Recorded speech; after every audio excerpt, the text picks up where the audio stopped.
Welcome back to Whatever You Want, a podcast about celebrating storytelling. We talk movies, TV shows, video games, and more every week. And today, we're definitively deciding what the best animated Christmas movie is of all time.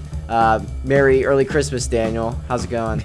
Merry early Christmas, dude. Yeah, Merry Christmas, dude. This is our first Christmas episode. We kind of dress up for the month of December, and this is going out on December 4th. So we've got a couple more weeks before actual Christmas. We actually already recorded a Christmas episode since I'm going to be home for the holidays. Yeah. So we're kind of in the Christmas mood already, but this is the first chronologically episode. I'm wearing my, for audio listeners, I'm wearing my Chili's Christmas sweater, my Santa hat, and I've got like a Santa beard going on because it is the last day of No Shave November when we're recording this. Yeah, I'm wearing red. Yeah? Yep, Daniel's not as Christmasified as I am, but that's okay. I'll carry the team. Also, for our video listeners, this is get a good look at this beard because it's like literally after this podcast, it's going to be December 1st and I'm going to shave it. So there you go. That's Bearded Jake. Dude. Let me know if you like Bearded Jake. Maybe we'll bring him back. Dude, I think you killing it with that. Thank you. It's a solid look. Thanks. It's kind of scruffy and annoying, but I do like how it's come in. But anyways, we're not here to talk about that, even though it's kind of Christmas related because like Christmas, like Santa with his beard. But anyways, we're talking about the best animated Christmas movies of all time. Where do you want to start with this? Because, another preface. We talked about best Christmas movies of all time last year. Yeah. But that wasn't all-encompassing. Like, this time we're going to kind of dig deeper and look specifically at animation, especially since you have an animation background. I'm, like, a big fan of animation and, like, I'm in the film world, so I feel like we have some unique perspectives on this. So, yeah, where do you want to start? I mean, we could do historically, I think, and then kind of just move up from there, because I feel like the more recent... order of all of these? Well, no, I'm just saying, like, it's here's the problem we're going to be running into, right? We're going to be competing with nostalgia, versus like the more modern, like fantastical art side of the stuff. That is an exact talking point I have. But I think, and we'll get there. But Polar Express, I think, has circumvented that. Like, I feel like people consider Polar Express a classic, but it was made like years after like all of these like what you consider classic Christmas movies. And I think the fact that it has surpassed that and like, we'll get there. But if we are starting like chronologically, do you want to talk about Rankin Bass Studios? Rankin Bass. Animagic. You said you said Ranky Ass. I did not say that. I said Bankin' Rass or something like that. And we were on the phone and you misheard it and heard Ranky Butt. So yeah, but no, Rankin Bass. That's so mean to say that because this is like the studio. No, because it's so great artwork and like animation. Like was my childhood, and you just diminish them to Ranky Ass. Luckily, their animation's not ass. Yeah, it's not Ranky Ass. It's Class. Yeah, there you go. Brought it back around. But yeah, speaking of Class, Hermie the elf goes to dentistry school in our first one, Rudolph here. So that was such the weirdest. I mean, yeah, okay. So the my brain's so long to get that connection. I'm like, class? Oh, school, because dentistry. Okay. Yeah. So Rudolph the Red-Nosed Reindeer. I mean, this is a classic, dude. We might just be able to end the episode here. Like, this is like the Christmas movie I think of when I think of like animated Christmas movie. Dude, just like the freaking the characters they have are iconic, like the Yukon Cornelius, the prospector, the abominable snowman, the elf wanting to be a dentist. Like, that feels like it shouldn't work. Like, that plot line just seems so out of left field, but it like works. Like, it really works. Yeah. Yeah. Yeah. What do you have to say about? I mean, it's a Rudolph. Was this the first one that they did? I think this might be the first Christmas movie. I think they like proved themselves with like other things. Because I'll look it up, but yeah, what were you saying? What's the one with Heat Miser and Snow Miser? That's later. That's later. That's Year Without a Santa Claus, right? Or is that another Rudolph thing? Year Without a Santa Claus. Yes. Yeah. But yeah, so wait. You thought you were saying like asking if this is the first one? No, I knew it was a different thing than the OG Rudolph. I was just like, sorry, with the OG Rudolph, it was really well done. Again, like you said, like all the story elements just like work, and I feel like because it has like that classical feel, it doesn't really matter what age you are. Like you can still enjoy it no matter what. Like during Christmas season, you know.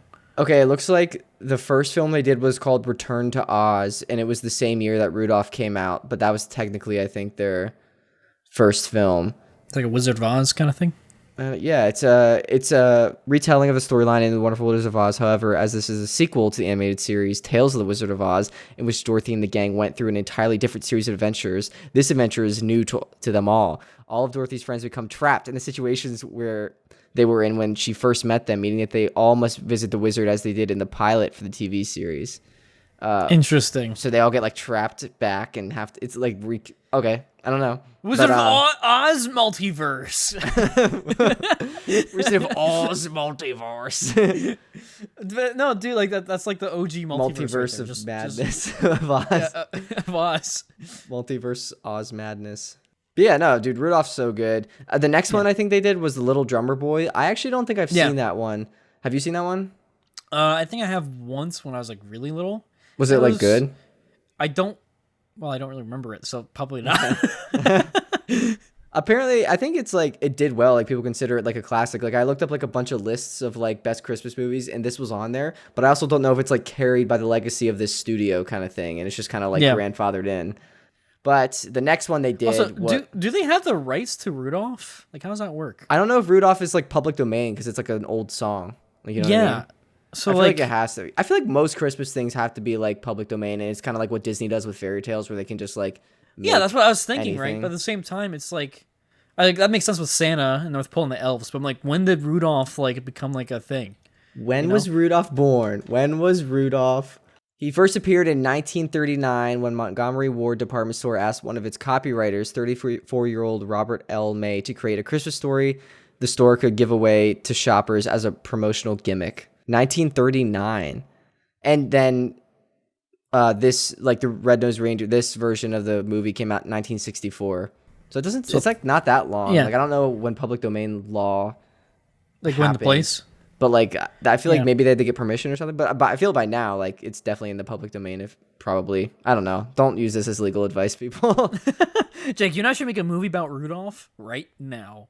But instead of having like a red nose, it's like we go like the gore and like action route. It's like red from like the blood of his enemies as he like just goes and mows down. Oh my, that's like the everyone Winnie the that doesn't Pooh believe freaking. in You're Christmas. just pitching the Winnie the Pooh horror movie that they just did when Winnie the Pooh went into public domain.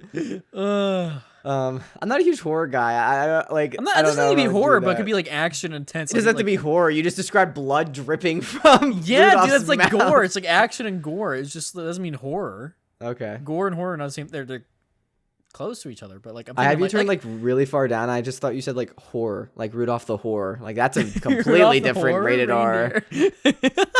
Hordolph. Yeah. What Hordolph did you say? Sorry. Oh my gosh. All right, let's move on. So we talked about Little Drummer Boy and Rudolph. So the next one Rankin Bass did was in 1969, and it was Frosty the Snowman. But this was actually a 2D animated one. This was not one of the Animagic ones. This is also just a freaking classic, dude. Like, yeah. Dude, these guys are sending out bangers. Just dude. Bangers. It's kind of wild. I wonder like what the like. I wonder if they knew, like, at the time, like, or if it was just, like, another job. Like, oh, we're just going to make, like, a Christmas movie. Or I wonder if they knew, like, we're making, like, magic that will be talked about on a random podcast in 70 years kind of thing.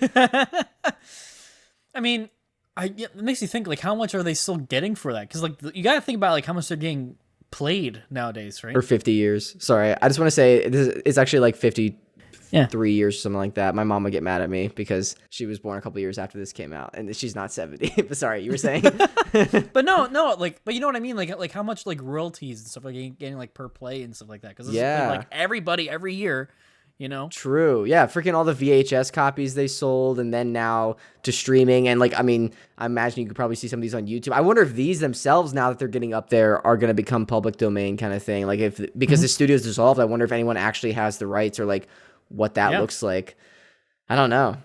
All right. Well, next we've got Santa Claus is Coming to Town. This is one of my favorites. Yeah. This is the one where it's the story of how Kris Kringle like became Santa Claus as a young.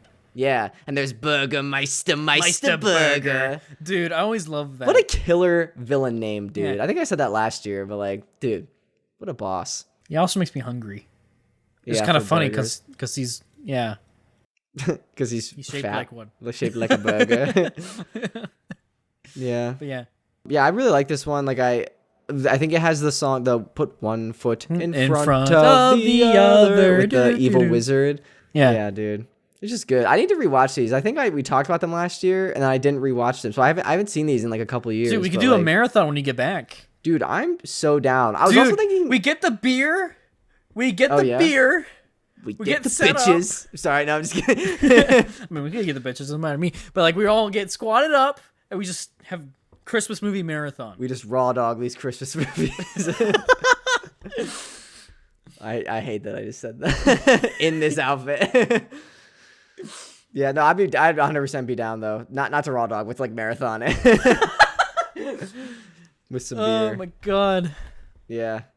I wonder what that feeling would be like watching your favorite Christmas movies like intoxicated. And then just go into No, because like I've only watched them in like when I was younger, like not drinking in like a very wholesome environment. Like I wonder what like a bro down like Christmas movie marathon, like what headspace that would be in. I don't know if I'd be emotional. You get to like the third act of like one of the movies, and they're like, like they're like throwing the one guy off a building or something like that. What happens to Burgermeister at the end? I forget. Oh, I don't know. I feel like I remember him like falling or something. He fell down some stairs at one point. Yeah, like maybe that. And then so he it's broke you're both just like, yeah. Like as he's falling down, you know. They must have not thought like this is gonna be a classic. Like they must have thought this is ridiculous, because I think like the joke is like this fat guy just falls down the stairs like a bunch of times and breaks all of his limbs. Like they must have not thought like, yeah, this is like cinema. Like, but like it is. Like I don't know. Maybe that's the magic of it. Like they didn't know they were like had gold in their hands. It was just fun and fantastical. It was like how it was filmed. Yeah. All right, next one. A Year Without a Santa Claus. This is the one with Heat Miser and Snow Miser. Yeah, because Rudolph has to go and like find Santa. Did you have to go find him? Is that what it was? Or is he sick? Did who have to go find Santa? I'm sorry. I thought Rudolph or somebody had to go find. I don't know if Rudolph went. I think it was just a regular I think they kept Rudolph out of this one. I think it was just another reindeer. Yeah, but I think he like went to like. Was it Dasher? I don't know, dude. You asking me to remember the name of the random reindeer that they wrote? Yes. I don't know. It might have been. I'm looking it up. But you continue talking. Yes. Yeah, I think this one. Yeah, like he decides that he's fed up with doing this every year, and he decides to like he's gonna take some time off, and then like there's that Elvis song that plays, the Blue Christmas, and that little girl sings it, and then like they have to go. I think they have to go convince him that like he's valued and worth. Yeah, it's a little something. Guy. Yeah.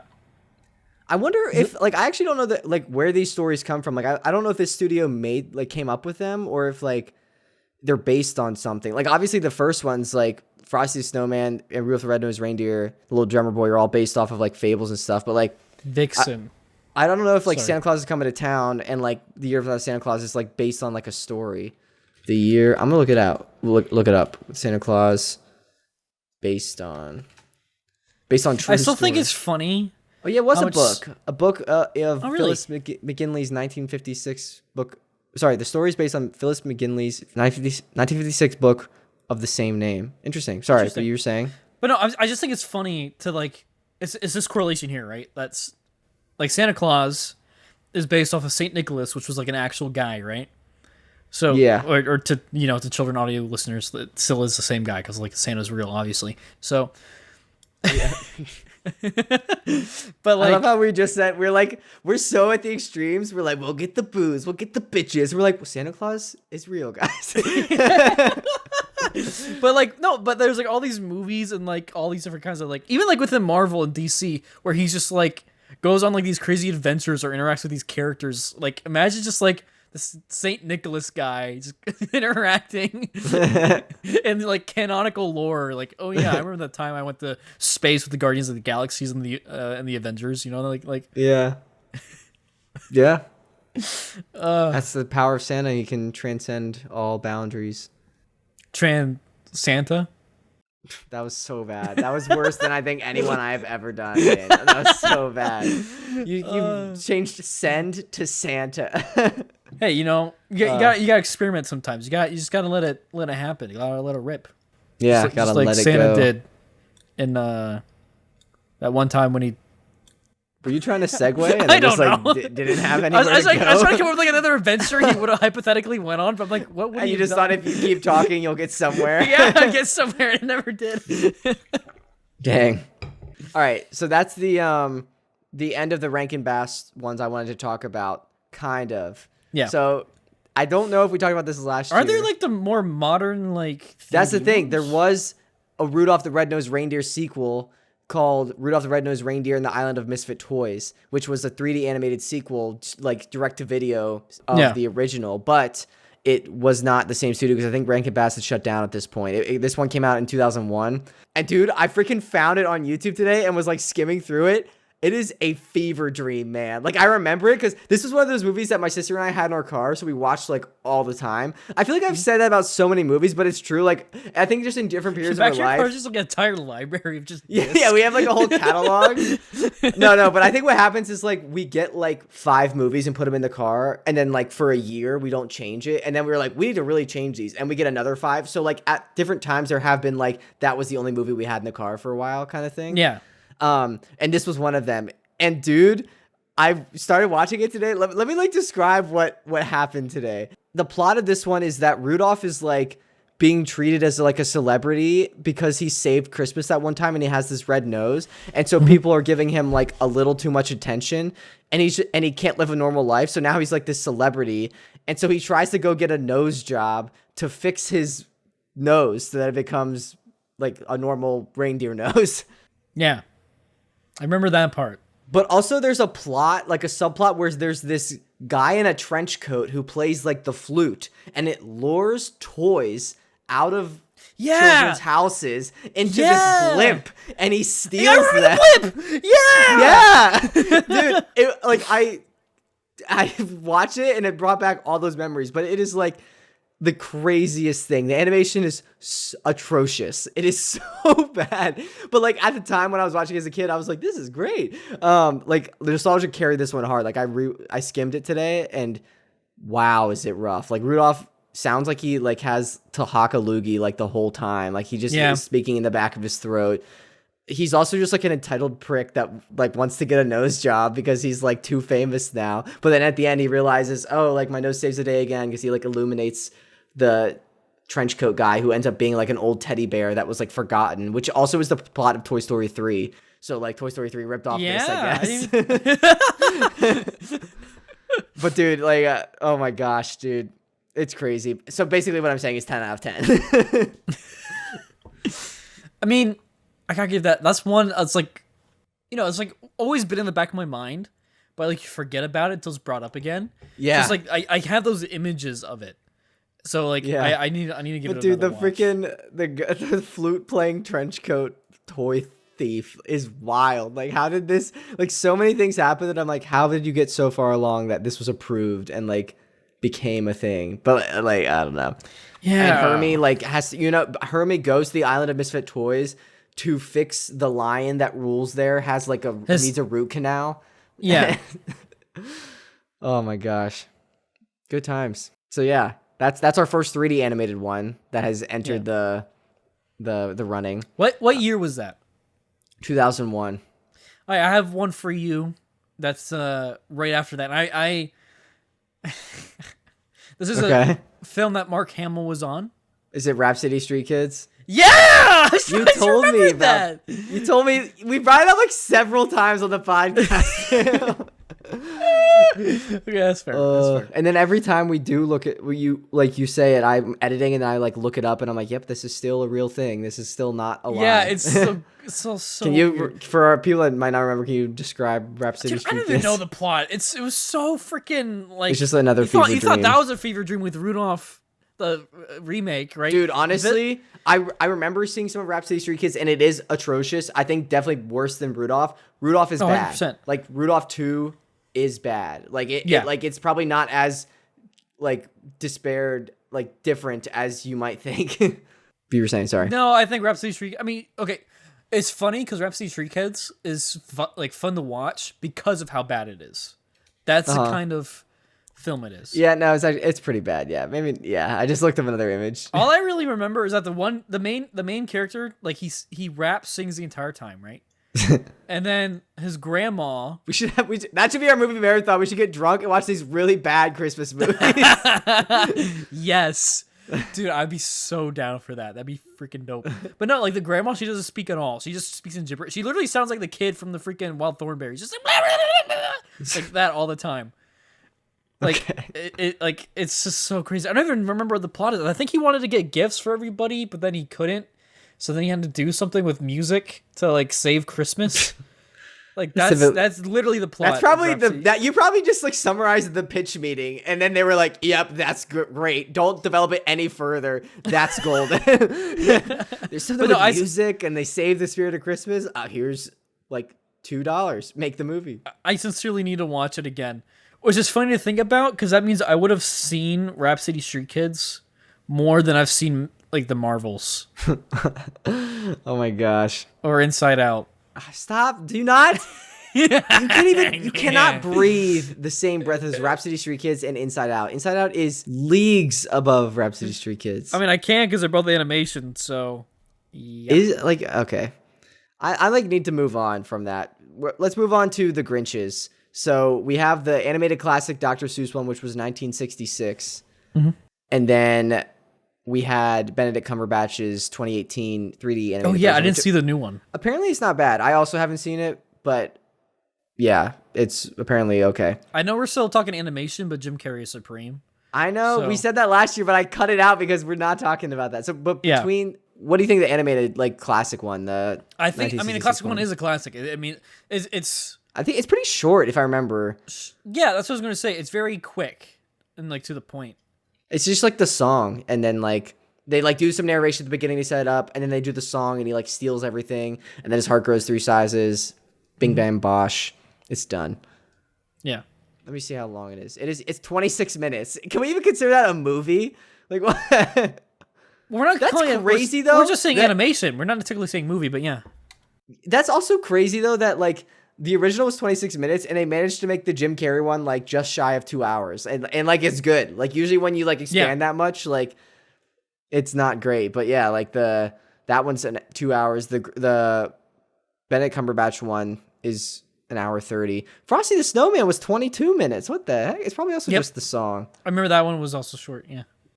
These felt like ages to me. I think this was also the era where like I was learning about time, and my mom told me. I distinctly remember this. My mom told me like I did not want to go down for a nap, and she was like, "Just take an hour nap." And I was like, "What's an hour?" And she was like, "Oh, it's like really quick." And I was like, "Oh, okay."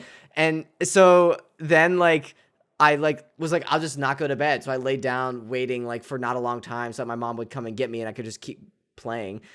And then like 30 minutes happened. I was like, this is a long time. Like an hour is a long time. Like why has it not ended? So I think because I was in that mind space, like 22 minutes still felt like a decent amount of time because it was like an hour was an eternity to me back then. Well, yeah, dude. I mean, the brain back then too, like when you're a kid, I feel like you just need something to like do. Yeah. You know? So especially now with like, that's one thing that makes me worry about like TikTok kids now, dude. Like no attention span. Yeah, I mean, dude, it's like, ruined me. It's affecting me too. It's affecting me very negatively. Like I have, what's the analogy or what's the phrase? Like I've sucked the milk, tasted the milk, sucked the teat. I don't know. I don't think I'm making up an analogy. What the fuck are you talking about? I drank the Kool-Aid. That's what I'm thinking. Why are you going with titty milk? What the fuck? Daniel, it's the end of No Nut November as well, so I'm itching. I'm just kidding. Oh man, this is a rated R podcast, and it's our first Christmas episode. I'm so sorry to my family that's listening to this. My sister just posted today that we're her #1 podcast, and I was like, oh, that's so sweet. Now I'm on here like just like drink the tit, like let's get. I'm so sorry, Kylie. Oh my god, dude. What were we talking about? Wholesome Christmas. Wham! Last Christmas, I gave you my heart, but the very next. That's my favorite Christmas song. Yeah. There's the one lyric that I always messed up, and I didn't know I messed it up. It was what was it?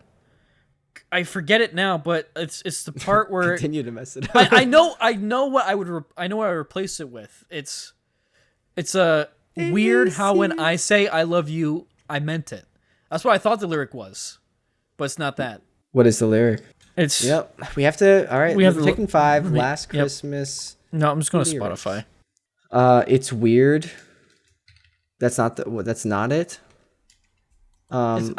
It's weird how when I say I love you, I meant it. It's with a note saying I love you, I meant it. It's Happy Christmas. I wrapped it up and sent it with a note saying lyric. I love you and meant it. No, that's I don't know. Like I get it, but the I way trust I've always Wham saying more it, than your songwriting ability. No, George, no, you cannot but- disown George Michael. I can't. You're I'm not wrong. I mean, you're not wrong there, but You said all the wrong things right there. You're like, I can't. You're wrong. You're not wrong. Like I trust your like ability to put English into words even less now. Listen, my brain works in math now. That's just how it is. Honestly, just like math and something's code. not adding up. But when it comes to English, it's just like duh. But yeah, no. Like if you think about like that lyric that I've always sang, it's not just me. My sister sings it that way too. My whole family fucking sang it that way. Wow, people raised the same way, sing the same messed up lyric. That's surprising. I'm just saying, it was just like, because it always sounded that way to us, and it's just like a snide like, hey, like, yeah, you said you loved me, but from your actions, you're saying that you don't. Yeah, that's So, deep, man. That's why I'm giving my heart. That's why I'm saying that my version is like kind of deeper. We should make a it's Christmas kinda heartbreak song. It's like we Yeah. could. Yeah. Yeah. All right. Rated back to the tank. Yeah. All right. So the Grinches, we talked about that. Next on my list, I've restrained myself from talking about it this far, but Klaus. We have to talk about Klaus. Yes. Dude. I love Klaus. The I'm animation so style. happy you watched it last year so we can actually talk about how incredible Yes. it is. This is one that came out on Netflix back in 2019 and kind of like took the world by storm. And I actually got some new info on it this year. I was doing some more research. So Jason Schwartzman voices the main postman, who's the guy that voices Spot in Spider-Verse. So I thought that was cool and like I didn't did even not think about make that but connection, yeah. but I can totally hear it. I can hear now. it. Yeah. So the director of this was Sergio Pablos. It was his directorial debut. He also worked on Despicable Me as the first one as a writer and executive producer. He also worked on The Hunchback of Notre Dame as the main villain. He was one of the animators on the villain. He was also an animator on the Goofy movie, an animator on Hercules. He animated Hades, so another villain he was animating. He was an animator on Treasure Planet, an animator on Tarzan, and in the animation department in Rio. So pretty good. He's got good resume there. Yeah. And then so the cool tidbit that I read, so apparently that I didn't know before, but the director Sergio Pablos, for this film he wanted to explore how the medium of animation would have evolved had Western animation film studios not switched to producing mostly computer animated films since the 1990s. So he was trying to see like how far technology could have gone if like we wouldn't have fully embraced 3D animation as much as we did and kept like evolving 2D animation. And so for the film's look, the studio sought to overcome some of the technical limitations that traditional animation had, focusing on organic and volumetric lighting and texturing to give the film a unique look while maintaining a handcrafted feel. And I totally think they accomplished that. Yeah. Like some of the behind the scenes things they show, like they are like pushing the craft, like they're using the 3D software, but like they're not really doing it to the extent that Spider-Verse did, but I can honestly kind of see some of the like similarities between this where they're like it's like a 3D model-ish, but then they do 2D assets to it. But I think this is more 2D leaning. Yeah. It's like they're using the 3D assets based off of what I've seen, largely for understanding shading and form. Whereas they're using the lighting is they're beautiful. still focusing strongly on 2D for the animation. So like that's a difference there. Like with Spider-Verse, you're still using like standardized, well, quote unquote standardized shaders. Like they have their custom lighting and shader stuff set up for that. But my point is, when it comes to like the technical side, it's clear that it was obviously stronger focus on the 2D design work for the characters and for just how the shots were illustrated. Like that was the key, and then having those then supported with 3D typed lighting, which really pushed those images even further. Yeah. I'm also sad to say that I think last year this was number 5 on the top 100 Rotten Tomatoes list, or top 100 best Christmas movies according to Rotten Tomatoes, and now it's dropped to number 8, which I'm like kind of sad about. But I also don't know beat it. I don't like nothing new has come out. I don't know if people have just like changed their opinions, but freaking Nightmare Before Christmas has beat it, and that's not a Christmas movie. So it's actually number 7. Ha, take that. But yeah, also the next thing I want to talk about is Nightmare Before Christmas. Yeah, you're gonna piss some people off with that statement. Dude, it's like if I was forced to choose, I would say it's a Halloween. It's a Halloween. Yeah. But like it's not either. But like if I was forced to choose, Halloween. Even though it has Agreed. Christmas in the name, like that's an argument people make. Like, so what? Like, what? It's a nightmare before Christmas. Iron Man has iron in the name, and it's not a film about mining iron. So, take that. Yeah, sure. It's like before Iron Man, then it would be. All right.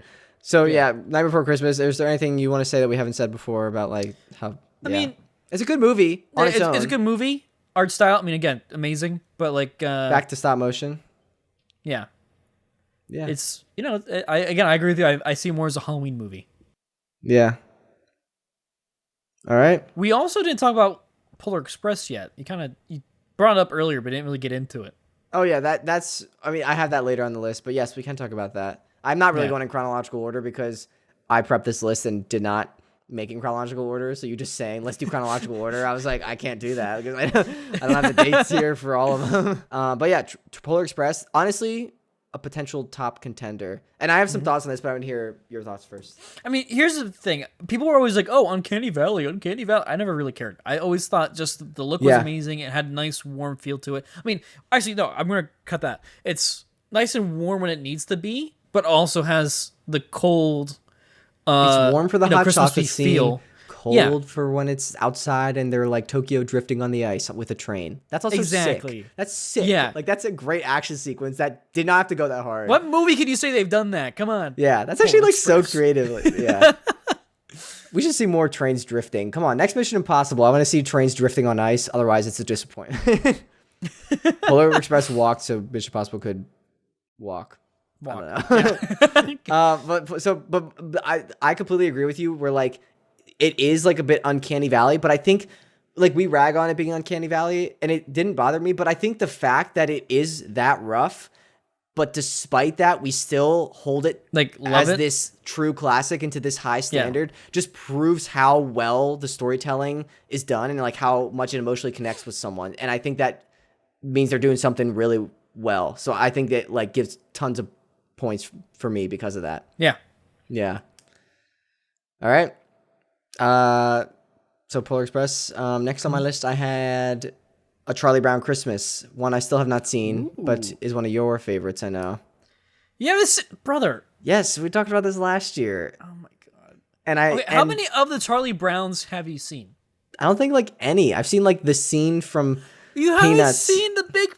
Oh my god. I think I've seen part of the Thanksgiving one. It just wasn't part of about my the pumpkin family one? tradition. I know, dude. Oh my god. Daniel, this is the season of forgiveness, so let's forgive me Fuck that. and help me. What? I'm wearing my Chili's Christmas sweater. You can't be I'll mad help at you. me. I'm not gonna forgive you. Oh man. Well, wow. Okay. Good, because I'm not forgiving you for what you've said about Inside Out 2 or 1. There we go. We're even. You're like no, not really, because No. The amount of emotional damage you've done to me for that. What do you have? Anything you want to say about Charlie Brown Christmas? I mean, dude, I love it. It's a classic. We always have it on. Is that also a short one, or is it like a full movie? I think that's like again near half an hour, if I'm remembering correctly. It is exactly 30 minutes. Yeah. So it's not near, Daniel, idiot. It's exactly. This is good. I'm just lashing out. I'm just mad at Inside Out still. You're the one who brought it back up. I mean, I did bring it up. No, you did. You Yeah. 100% Well, no. brought it up I this brought it up episode. earlier. This episode, yes, I was the one who brought it up, but then you brought it up again. Because you brought it. So I just can't bring it. Like, no, I'm going to bring it up. Oh, you jack butt. Damn, this is the season of giving and forgiveness. Let's be cordial. It's just no. We should be. I agree. It's just Yeah. nice knowing that I have this one thing that I can always just push your buttons with now.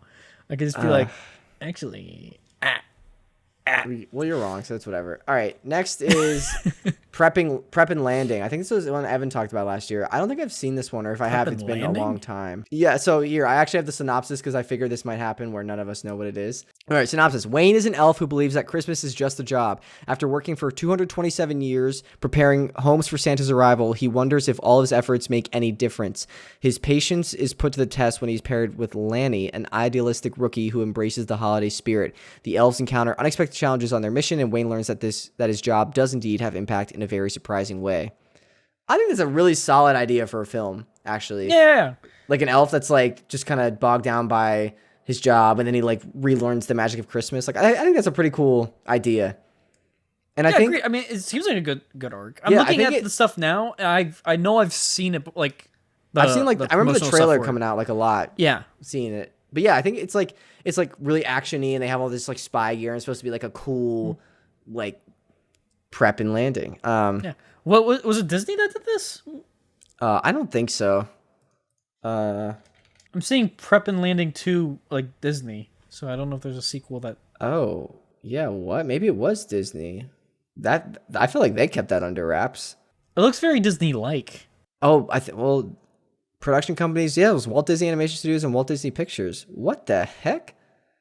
Was this like maybe this was a straight to network show, or what's it called? I feel like it had a theatrical release. I saw things for it all over.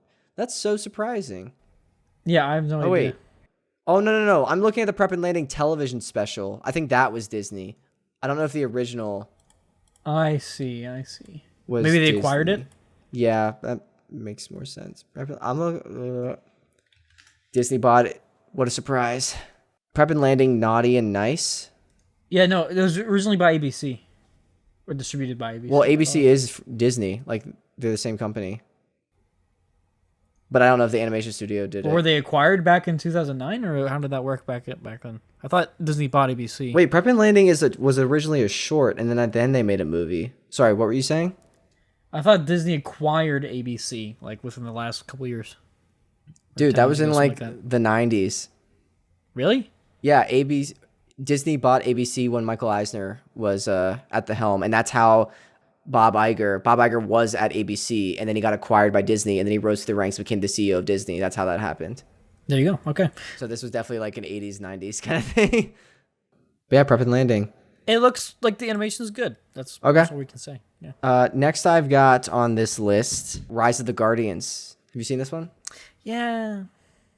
This one, okay. I think I might have told this on this podcast before, but I have a funny story. So my mom,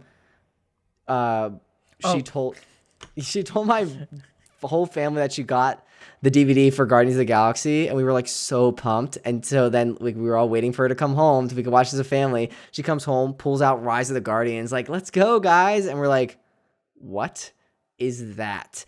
And like she was like, it's the movie, the Guardians movie you want to see. We're like, Mom, that just has Guardians in the name. That's not Guardians of the Galaxy. So we ended up watching it, and it was like okay, but like I had such a sour taste in my mouth, like I couldn't really enjoy it because I was like, this isn't Guardians. You're of the expecting Galaxy. Guardians of the Galaxy. Yeah. But like looking back without that lens, I still think it's like a decent movie, and I like that it's centered around Jack Frost, and it's like like not Santa. Like I like that kind of yeah. And the animation is actually pretty good for the time that came out. From the cliche. Yeah. All right. Next, I've got A Christmas Carol. Which one does your mind go to first? Oh, sorry. I was like A Christmas Carol. I was like, what? I was actually thinking of bringing this up because of the Jim Carrey animated one. Yeah. That's the one I kind of go for animation. That's the one I go to first. I think of that for animation, or I also think of the Mickey one, the Mickey Mouse. A Christmas Carol, where it's like the duck, like the Scrooge. Donald's like, what? Isn't it also Scrooge McDuck? Isn't that also the Scrooge name? McDuck? Yeah. I like that. I like that one a lot too, and like Goofy's like the Ghost of Christmas Present and stuff. But I think I lean also more towards the Jim Carrey, Robert Zemeckis Uncanny Valley one. But also like, I don't think I've talked about this before, but A Christmas Carol does have a great message and like is a classic. But in almost iteration I've seen, the Ghost of Christmas Future like really freaked me out as a kid, because like it's like this kind of like joyful Christmas movie about like doing better in life, and then at the very end this like freaking like Dementor grabs Scrooge and like shoves him in a grave and like shows him dead, and it like always freaked me out. And I don't know, was that just me? But like it just like felt like tonally like it just like came out of nowhere, and like the ending kind of like always made me a little uneasy when I was a kid. I get you. I mean, that's kind of like the whole point of it, though. I feel like it's a future thing. Is like like the final pin in the coffin. Yeah. Yeah. Do you pin a coffin? What? I don't know. Nail in the coffin? Nail Is that was what I meant, but I Final said pin. Just imagine your coffin's held together by like thumbtacks. It just like falls apart as it goes in. That would freak anyone out at the funeral. Yeah, that'd be weird. Oh.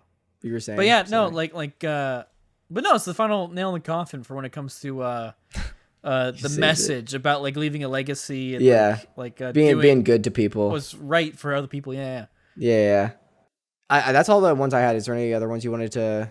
I'm trying to think if there's any other before we like kind of talk about our favorite. We kind of went over all the big ones, didn't we? Yeah, dude. I'm getting flashbacks to the blimp from Rudolph 2. Dude, that like freaking flute, freaking guy. Yeah. All right. Yeah. I want to ask, out of all of the stop motion animated ones, which one is your favorite? You got like all the Rankin Bass ones, Nightmare Before Christmas, obviously. Yeah, I'm gonna go with Rankin Bass for this. Which of the Rankin Bass ones? That's why I'm between Rudolph, Year Without a Santa Claus, or Santa Claus Coming to Town. Oh, it's tough because here's the thing: you got put one foot in front of the other. But also you got. But then you also have Heat I'm Miser. Mr. Heat Miser. Whatever I touch. I'm Mr. Sun. Ba-da-ba-da. Yeah.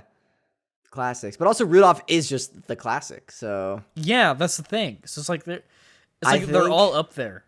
I think I'm gonna do Year Without a Santa Claus. Like I really do like Heat Miser and Snow Miser. Actually, I don't know because I really like Santa Claus Coming to Town. I think I'm gonna exclude Rudolph for me. Really? I think it's too mainstream. I need to be edgy, Daniel. I need to be hipster. Well, that's the thing because like Santa Claus Coming to Town, I remember that one to a T. This plot to Rudolph, I remember to a T. The Year Without a Santa Claus, I'm just like, I remember parts of it. It's a little hazy to me. Like I remember they go to like some green town, and I think I'm gonna do Santa Claus Coming to Town because of that. You've convinced me. Like I want to do like the origin of Santa Claus. That's also just like a good story. So I think I'm gonna do that for mine. You know, I'm gonna agree with you, but then Rudolph is gonna be a close second, and then the I disagree with the 2 and 3. I think 2 is Year Without Santa Claus for me, and then 3 is Rudolph because, like I said, I'm being edgy. Anyways, next is favorite out of the 2D animated ones. Klaus.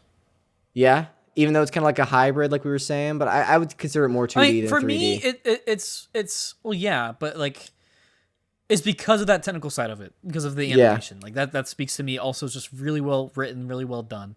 Yeah. It encompasses everything for me. The music's also fantastic. Yeah, it's fantastical, dude. Just like visually, story-wise, and also just for me, background-wise with animation. Yeah. It just hits all my marks for that. All right, what about favorite out of the 3D animated ones? And why is it the Rudolph 2? The one I was going to say Rapsittie Street Kids. No. No. Oh, that's tough. Because I feel like it's a lot. So I'm saying Polar Express for me. There's honestly, Polar Express, Christmas Carol, Rise of the Guardians, Prep and Landing. Yeah, I think I gotta say Polar Express just out of principle. Yeah. All right. Okay, so out of those top 3 that we have Polar Express, Santa Claus Coming to Town, and Klaus. What is the best? That's a strong lineup. What is the best animated Christmas movie? The thing is, they're all like heavyweight hitters.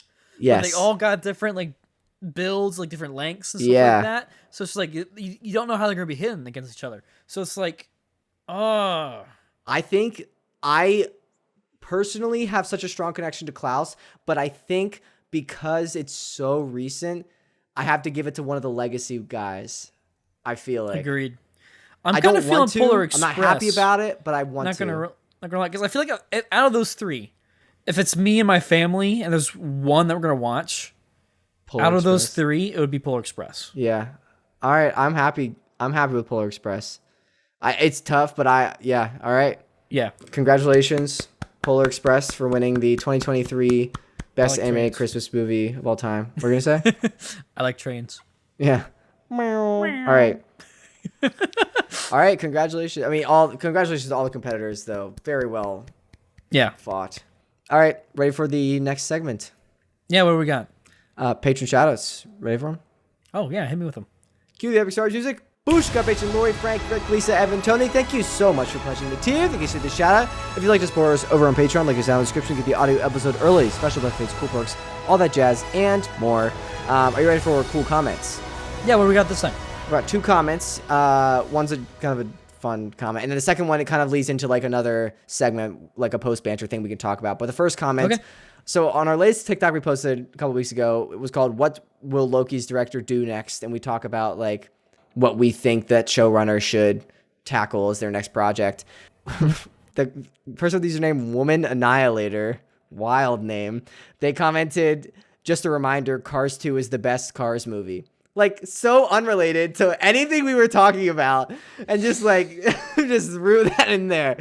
I think it's funny. This has become like a meme, but totally unprompted. So yeah. And then the next actual legit one we can respond to is Barkster asked us on that same TikTok. They asked us, what do you guys think about Kang Dynasty? I would love Damson Idris or as a young Kang. So I actually have a little bit of thoughts I wrote down. So I looked up Damson Idris, and he's 32, and Jonathan Majors is 34. So like I personally don't think that he would work as a young Kang because he's like the same age as Kang. Yeah. But also I listened to another podcast called The Weekly Planet, and they have a segment called Hot Scoop or Shot of Poop. And they apparently have like a scoop, like a potential rumor that they heard from someone like anonymously, that Jonathan Majors, in his contract, he is like the only one that's allowed to play Kang, like in any variations. So like they can't just say like, oh, it's a multiverse variation because of like because of Jonathan Majors like original contract. And that's why the people think the rumor has some merit that they might be recasting, or sorry, not recasting, but like searching for a Doom to take, like a Doctor Doom to take over. It's because they can't recast Jonathan Majors as Kang. But that's here's like the rumor. thing. That can't be completely accurate because we had little kid Kang. Yeah, no, I think that's true, but I think that's probably allowed in like the contract, like depending on the age. But like I'm saying, they probably can't cast a 32-year-old and say it's younger Kang. Like it's the same dude. Like, yeah, I don't know how old that's gonna be, but unless that was de-aged Jonathan Majors, that kid. Yeah, I was gonna say, imagine that. Imagine it's just full CGI kid. Just man, that would have been good if we bought it, dude. Like yeah, we drank that Kool-Aid. Drank the Kool-Aid. Yeah. All right. Yeah. Any thoughts on Kang Dynasty? I have so little hope with Marvel right now. Oh no, that's the new show, right? Isn't that which one's Kang Dynasty? Is that the new movie or show? The next Avengers movie coming out. Avengers Kang Dynasty. So and then it's Avengers Secret War. I'm not gonna lie, I don't like. It's something to where they're getting it set up, kind of, but just like we've seen all these different variations of Kang, and I feel like it's so poorly done.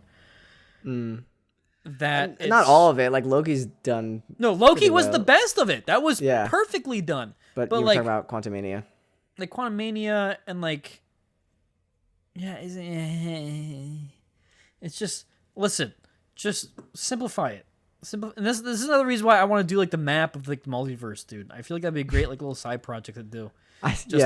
Sorry, I just have noticed from when we've done this podcast, anytime you like start a thought and like just don't really know how to finish it, you go, and then move on. Like you've done that a lot.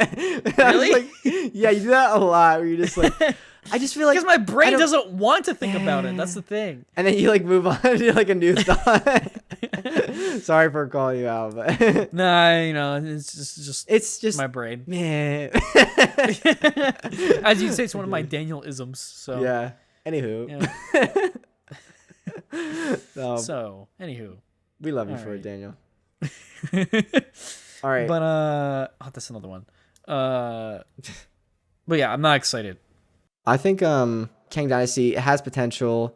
I hope it does okay. I think I just read that like the director, they lost the director. I think we talked about that before. Yeah, you did. Yeah. I don't know what they're building towards. Like I feel like What's the Avenger lineup even going to be? That's the thing. Like I feel like at this point in the Infinity Saga, we had a clear vision of what they were building towards and what was happening and like the heroes that were going to be at play. And I feel like it doesn't have to be apples to apples for this era, like the multiverse saga, but I feel like I have so much less of an understanding of what's happening than before. Yeah. And so I'm like lost. I'm lost in the woods. I feel like they need to consolidate and make better movies. Yeah. Just Period. focus on the... Like, it seems like they can't see the forest for the trees sometimes. Like, they're just so either so focused in on like for example, like the Marvels, right? They're like, hey, we want to do like this movie with like all the Marvels, and they're doing their thing, you know, Marvels. Okay. Yeah, but I also understand like wanting to let just filmmakers have their own vision and not be too bogged down by like the greater Marvel story. But also like I don't know what the greater Marvel story is. I don't know if they do either. So I don't know. But that's my point. It's like the best thing that came out of the Marvels was probably the end credit kind of thing with Kamala going to Kate Bishop. Yeah. Mm-hmm. You know, so for like clarity's sake in that sense. But yeah. Yeah. All right. What was the first comment? The Cars 2 thing? I had a comment to say about just that. a reminder, It's Cars 2 like, is the best Cars movie. Are these people like dedicated listeners, you think? And they I don't just, know. Like, keep on bringing that up? Or like... Like, no, I think that'd be even funny though if it was just like someone that didn't know about all this drama and just like is going on every movie creator on TikTok and like account and just commenting on their latest one like Cars 2 is the best. Cars 2 for life. I wonder if there could be like a Cars 2 convention. Finn McMissile. There has to be. Yeah. Dude, when they added Cars to like Rocket League, I remember you losing it. You're like, yeah. You know what? And you know, even the creators of Rocket League knew you don't add the Cars 2 characters. You add the Cars 1 characters because it's the superior movie. You heathens. All right. I didn't even think about like the difference of... I don't even know who the Cars 2 characters are. I Finn know. McMissile and the purple spy car. She a Jaguar? I don't know. I don't know. She's purple and she has wings. All right. You ready for the introduction? Yeah. Tell me when. When? We just talked about whatever we talked about. Now we're done. Blah. That was different. Whatever we wanted to talk about. Sorry, I was so caught on the Cars thing. I was Can you do that thinking again? about the car with wings. Please. Yeah. We just talked about what we want to talk about. And now we're done. Blah. Good job, Cars 2 enthusiasts. You broke Daniel. Are you happy now? All right. We'll see you guys next time. Merry Christmas. Happy holidays. Goodbye. Yep. Feliz Navidad. Peace.